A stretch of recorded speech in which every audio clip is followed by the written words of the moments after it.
മനുഷ്യന്മാര് ചെയ്യുന്ന തെറ്റിന്റെ 2% കാരണക്കാരൻ കണ്ണാണ്. അതാണ് ഒരു പെണ്ണിനെ കെട്ടിയാൽ ഒരു പെണ്ണിനെ കെട്ടലോടുകൂടി പുരുഷന്റെ ദീനിന്റെ 66% ക്ലിയർ ആയി. മറ്റൊരു ഹദീസ് ഉണ്ടല്ലോ, ചെലവിന് കൊടുക്കാൻ കഴിയുമെങ്കിൽ കെട്ടിക്കോളി. അവിടെയാണ് അതിന്റെ പോയിന്റ്. കല്യാണം കഴിക്കലോടുകൂടി കണ്ണ് ക്ലിയർ ആവും. കണ്ണ് ക്ലിയർ ആയാൽ യു ഹാവ് സക്സീഡ്, നീ ജയിച്ചു.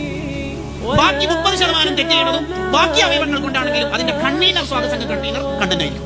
കണ്ണ് കണ്ടതുകൊണ്ടായിരിക്കും മനസ്സിൽ ധ്യാനിച്ച് മെസ്സേജിലേക്ക് പോയി പല തെറ്റിലേക്ക് പോകും. കണ്ണാണ് സൂക്ഷിക്കേണ്ടത്. അതാണ് നമ്മൾ പിടിച്ചു നോക്കേണ്ടത്.